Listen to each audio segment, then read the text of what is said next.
Did you know that in England, 1 in 3 sales fall through?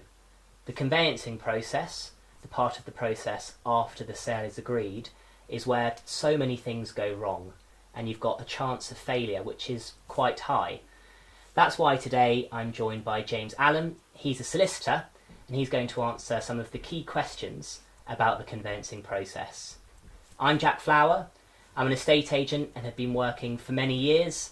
I started my career in London, where I worked for some of the largest corporate agencies, and then I moved out to Bath, and I now live and work here and have my own company, Flower Property. We do residential sales, lettings and property management. And so firstly, I'd like to introduce you to James. James, tell us about yourself. Hi Jack, thanks very much for having me along. I'm a property solicitor based in Bath. I started working in Clifton in Bristol, where I trained, doing residential and commercial property. I then worked for a property developer in Bournemouth, in-house, which I don't think many solicitors can say. And then I've worked in a practice in Bath, doing lots of, again, residential conveyancing and commercial property.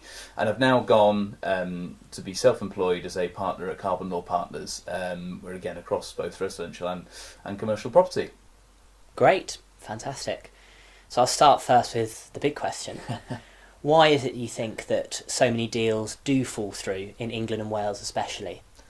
Yeah, I mean, that is straight into the deep end. I think sellers want to sell and buyers want to buy, right? It isn't usually the sellers that pull out, because it's normally the reason a transaction will fall through is because the buyer has decided for whatever reason that they don't want to proceed. So I suppose the question is, why do buyers not want to buy in the sort of conveyancing process? I think there are a myriad of reasons that could be. There's a lot that happens in conveyancing. A conveyancer is one part of the conveyancing process, in that they are checking the title to the property, raising searches, carrying out normal inquiries that happen in the conveyancing process, and there's then the reporting of all of that to the buyers. So the buyers may find something in all of that information that they didn't know, and I think a large part of that really can be done by or can be addressed by sellers before even marketing the property. So if there are things that a buyer may not want to, sorry, it's okay. Up again from the same point. If there are things that may put off potential buyers, a seller can try and address those at the earliest possible stage. So, for example, if a seller has carried out an extension, the seller can make sure that they've got the relevant building regulation sign-offs, they've got everything from a paperwork perspective and from a compliance perspective that they might need to ensure that a buyer will be comfortable with all the work that's happened at a property. So really, I think sellers looking at themselves and looking at their properties and working out and pulling together everything they can about the property before even potentially marketing the property, or at least as early as possible, can definitely go a long way to help with conveyancing. That's an interesting point. So do you think then it's important perhaps for the agent, so my part of the transaction, before we market it, to work out the things which might be potentially an issue, which will come up in the conveyancing process, and make sure that that's clear in the marketing from day dot? Yeah, I think so. I think how well a conveyancing process will go is largely determined by a seller from the day that they acquire the property, right? Because everything they do from that day could potentially come up in the conveyancing when they come to sell. So I think, yeah, absolutely. As from the agent's point of view, finding out any works that have been done, everything, basically finding out as much information as they possibly can in relation to the property, so that the seller can provide this information and the agents can provide that to potential buyers. Then there aren't those sort of hidden points that could come out in the conveyancing process, and you'd hopefully sort of weed out any problems that a buyer may have as early as you possibly can, which should hopefully mean the conveyancing process goes as straightforward as it can. Yes, hopefully, of course. I think there is a tendency perhaps on the agent side, what I've experienced in the industry, where if there are those issues which might potentially come up in the conveyancing process, it can be swept under the carpet. And the hope is from the estate agent that it won't come out in the wash and that you'll get away with it. But that usually doesn't happen. So I think I agree with you completely. If the agents can be perhaps a little bit more honest and clear from the start, if there are potentially issues with that property, that you might then avoid these issues later on down the line. Yeah, absolutely. Great. So the transaction process to get from sale agreed to exchange and completion takes a long time. It can take up to 16 weeks is sometimes where the average figure is here in England and Wales. Why do you think the process takes so long? And if I am a buyer or a seller, what steps can I take to make that transaction happen more quickly? Yeah, so I think the point we've mentioned about providing as much information as you possibly can to the agent at the earliest possible stage as a seller will only help because it means the agents can provide as much information as possible to the buyers. I think that's the first step. I think the second step really is that conveyancers talk a lot about a conveyancing crisis that's happening at the moment, okay? And this is really coming from the amount that conveyancers are required to do now compared to what they were required to do sort of 20, 30 years ago, when previously it was really just looking at the title to the property, whereas now it's the title, raising searches, so asking the local authority questions and getting environmental information, lots of other points. Finding out lots of information about planning and building regulations, any works that have been done to the property, getting all the relevant certification for all those works, and then making sure that a buyer is happy with all of that information and their lender is also happy with all of that information. So the amount required from conveyancers now is so much more than it was, which I think has put a lot of pressure on the industry. It's created some sort of very low-cost, high-volume options for conveyancing, which we can go into, and it's pushed a lot of good conveyancers out of the industry. They don't want to be conveyancers anymore because the obligations are too much. So it does take, I think, longer than people would like, and I think conveyancers tend to get the blame for that. But I think really from a buyer and seller's point of view, I think the sellers can provide as much information as they can at the start, and that will help. And I think both the buyers and the sellers picking the right conveyancer is really, really important. I think in conveyancing, it's never been more true that you get what you pay for. And if you go for a really cheap option, you will have a bad experience. In my view, and from what I've heard from lots of clients, you know, they tend to go with a really cheap option once, and they have been burnt, and they will never do it again. So I think that's a really key point. Yeah, I agree, and I think we'll definitely go back to how you should choose your solicitor later on, because that is a fundamental part of the process to pick the right person. Yeah. But jumping on this, how long the transaction takes question, and how many transactions do fall through.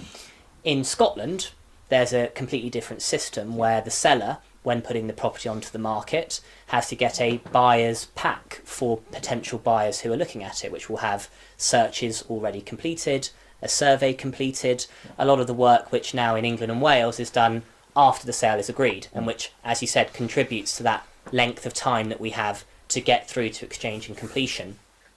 Do you think something like that could work in England if we were to have a buyer information pack completed by sellers with those searches and surveys done? And do you think it could help reduce the number of fall-throughs and also reduce the time it takes to get to completion? Yeah, I think so. I mean, we have that system in auctions at the moment, right? So at auctions in England and Wales, they have an auction pack, a legal pack, which contains all the information we're talking about.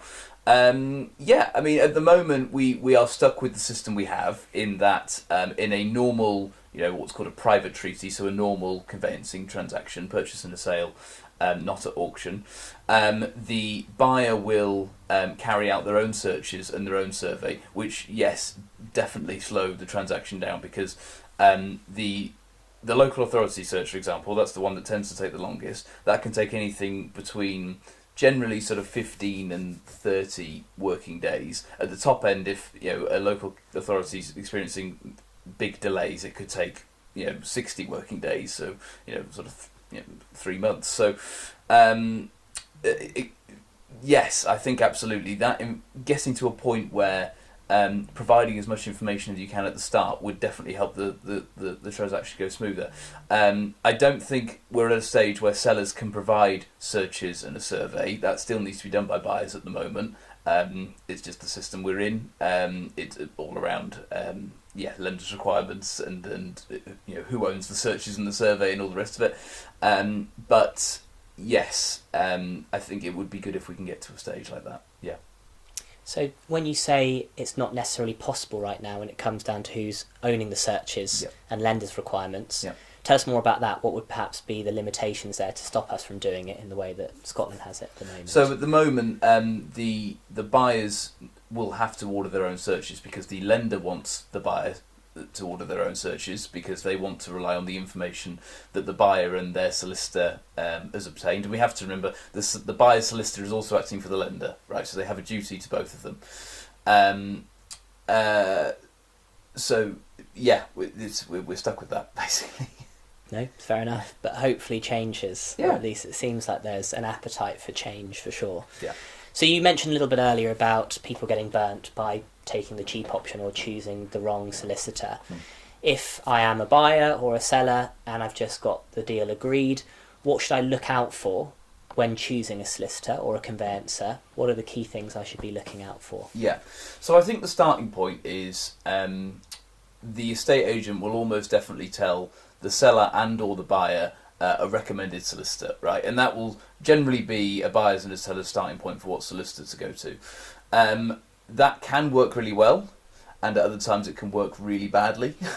So the important thing and the distinction between it will likely be whether it will work well or whether it won't, is whether the estate agent is getting a referral fee for making that recommendation from the solicitor. Because if they are, the estate agent is really making that recommendation because they're getting a gain out of it, right? I think from both the buyer's and the seller's point of view, it's important to ask the estate agent that question, because if they're not getting a referral fee, then that's a really good sign because the estate agent is only recommending that solicitor because they are genuinely good at their job and they want the transaction to go through smoothly. So I think that's a really key thing that buyers and sellers can be asking for. I think away from sort of estate agents' recommendations, sellers, they've obviously already bought a property, so they will have used the solicitor before, and that can have a benefit because the solicitor will hopefully still have the file and they'll have documents from the purchase, so that can work really nicely. That saves some time. Otherwise, I think the important thing is not to go for the cheapest option. This is what I say to every client I speak to. You give a quote and they say, "Oh, I've had a quote for half the price," right? And I say, you can go with them, but you absolutely will regret it. I don't mind if you don't go with me, but don't go with the cheapest option, because it will generally be handled by someone who isn't a qualified conveyancer. They won't say no to work, so they'll take on too much and they'll have too much on, and it's a bit of a recipe for disaster, to be honest. So I think looking at local options with solicitors who have local knowledge is a really good starting point. Looking at reviews is a really good thing. There's Google reviews are a good place to start, but there's a website called Review Solicitors that also gives reviews on conveyancers. And otherwise, I think personal recommendations are useful. Speaking to people who have bought and sold properties, conveyancers that they've used, and I think when you're getting in touch with the conveyancer, being quite direct with them and asking, how much capacity do you have, how much space do you have for you to take on my work, because as I say, some firms will never turn down work, and that can be a real problem, because conveyancers will make themselves too busy, and they from your point of view, you need to make sure they've got enough time to progress your case and want to make it happen and go through as quickly as they can. So I think, that's a really important question to ask. Yeah, I think all very good points. I think especially what you said about referral fees is a big hidden part of the industry which most people might not know exists, where there are a lot of estate agents where a big portion of their income comes from referral fees to mortgage brokers, to solicitors, to other professional bodies, and they're often referring them for that fee as opposed to the quality of the solicitor themselves. So if you ask that question, that's a really good way of finding out, are they recommending that solicitor because they're good at the job, or are they recommending them to get a little bit of cash in the back pocket? Yeah, absolutely.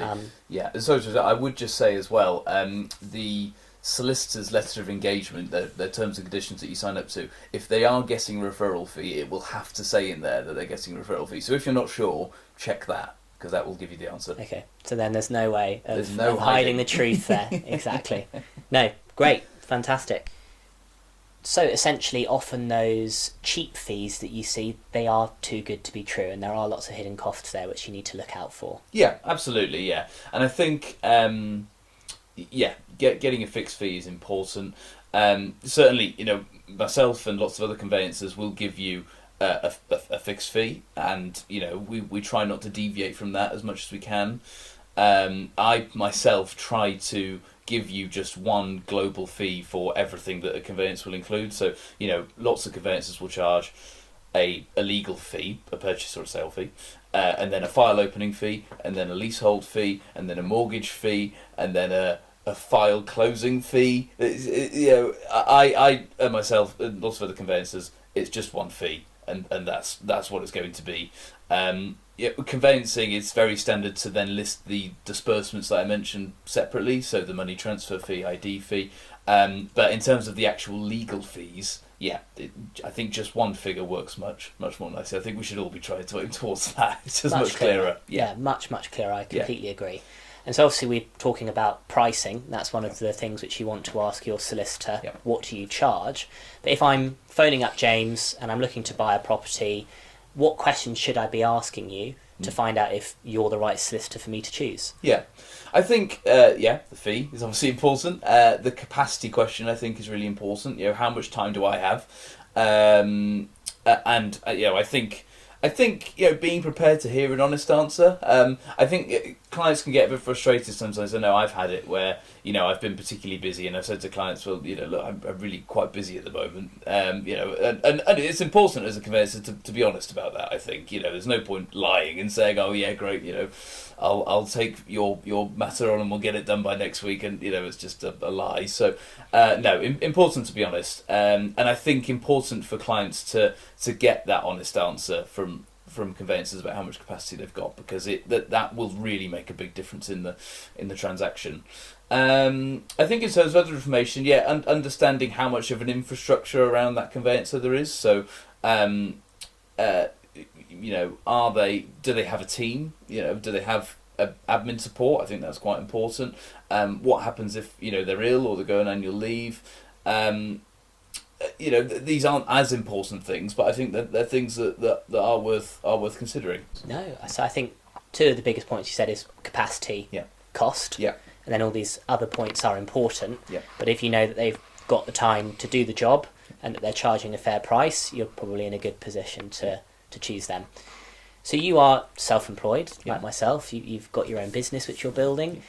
Tell me more about that and how that maybe makes you different to some of the other bigger solicitor practices which people might go to. Yeah, absolutely. I mean, it means I only get paid based on what I bill and when I bill, right? I'm not getting paid a salary that a conveyancer in a larger firm would be getting paid. So I have a vested interest in getting a transaction from A to B. It really, clients generally want it done as quickly as they possibly can, and so that's exactly what I want, because the quicker it goes through, similar to yourself, the quicker it goes through, the quicker I get paid. So, but equally, I suppose the difference between perhaps you and I is where I've sort of got my duty sort of to look out for the best interest of the client, and if there is I'm acting for a buyer, and if there is a genuine problem, it's raising that and telling them about it and exploring that in as much depth as we need to allow them to make an informed decision. So as much as I want the transaction to go through, that actually isn't always the answer. It's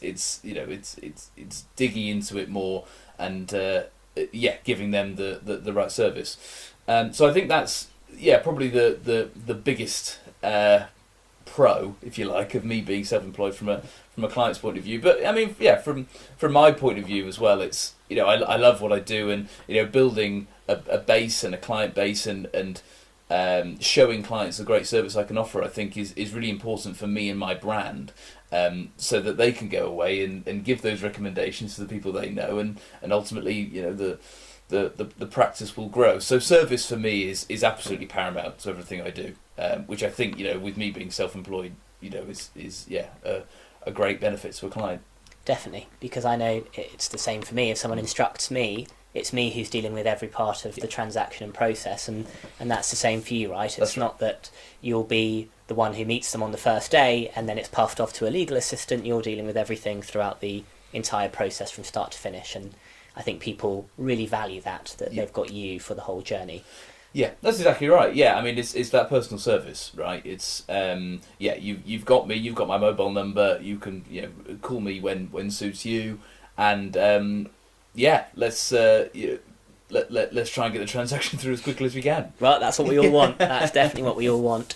And on that note, obviously, we've spoken about how long transactions take to get through to completion, the number of deals which fall through, which currently is around 1 in 3. Are there any particular changes that you'd like to see in the sector? Anything that you'd want to see done differently?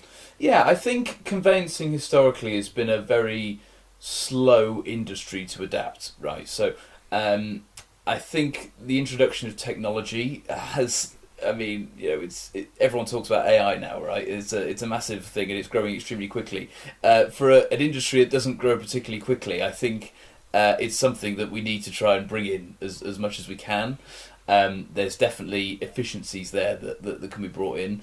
I suppose that the conveyancing is governed by essentially government bodies, right? The Law Society it governs the conveyancing protocol and the way that we do things. So it takes sort of industry-wide change to make those changes sort of come in. So I think that's a key thing. I think as I mentioned earlier about lots of conveyancers leaving the industry, I think it's finding a way to bring them back. There are genuinely good conveyancers out there that I think we need to see trying to bring them back and bringing new conveyancers in the right part of the conveyancing industry. The area that I'm talking about, the not the sort of super cheap firms, but the more personal service, the local knowledge, the real sort of passion in driving a practice and trying to get conveyancing done in the right way. And the types of conveyancers that are interested in that, I think, are the ones we're losing, and that's the people we need to try and bring back, I think. And what can be done to do that? Is there any bright ideas from you, James, on how you attract that talent back into this part of the legal profession? Yeah, I don't know. I think the low cost will be driving salaries down, right? So I think is the reward there for what conveyancers have to do? Conveyancing is hard. There's so much within it that conveyancers have to do and be aware of, and constantly updating their knowledge. The amount of law that governs property in conveyancing, and that there is, and so it's constantly changing, and so keeping it stable, that is a lot of work. So I think conveyancers feeling rewarded in the right way, I think, is really, really important. And I think if there's probably a bit of a change in mentality around conveyancing as a whole, right? So I think solicitors can be seen as the bad guys in conveyancing, and that we're too expensive and we're too slow, and things aren't getting done properly. I think perhaps changing the mentality and the conversation around conveyancing, so that conveyancers, and I suppose from a client's point of view, not chasing your conveyancer every single day, it's not going to help, right? In my experience, unless there's something really urgent, it's the client's pregnant and they really want to get in before, the baby's due in a month and they want to get in before, that's really urgent. That's something so that needs pushing through. And the conveyancer, if you've got a good conveyancer, they'll absolutely do everything they can to try and make it happen, because they're human and they want it to happen. But I think, sort of unnecessarily trying to put pressure on conveyancers, I think, is driving good conveyancers out of the market, which is benefiting these low-cost firms I'm talking about, and will make the conveyancing industry worse as a whole. Yeah, I think the challenge there, it's a bit of a sort of chicken and egg scenario where there are cheaper fees, which is not attracting the talent and the highest quality solicitors into the conveyancing part of the profession. Yeah. But then that's also meaning that the service level is dropping. People are having worse experiences, and therefore they feel less confident to pay a solicitor more because the previous one they used did a rubbish job, never got back to them. And so that's probably why sometimes I think maybe you experience people chasing you a lot because they had to do that in previous transactions because people didn't get back to them. And so then the spiral continues downwards. And it's the same in the estate agency world with cheap fee agents, which also give a lower quality of service. And so therefore people begin to expect less from their agent and therefore they're less happy to pay a higher fee. So to drive it back in the other direction, to have more quality, higher quality, better solicitors is a challenge. But I think with people like yourself, people being self-employed more and more, hopefully you'll start to see that change, and you're right at the forefront of it, I think, to bring back that more personal, higher quality level of service. Yeah, I think so. And I think, clients, I think, people's lives are busy, right? And I think you can go, this cheaper option is out there and you can choose to do that. But I think the risk you run is that you end up actually spending far more time because you're spending time chasing and trying to, deal with things and understand issues that hopefully your estate agent or your conveyancer could be dealing with. And so I think there is a market for this sort of more personal service, higher level service that we're talking about, because clients aren't getting what they want. The clients are forcing to try and get what they want out of these lower cost alternatives, which is only going to make the problem worse. Yeah. James, thank you so much. Before we wrap up, is there anything in particular you'd like to add? Anything that's burning from your end?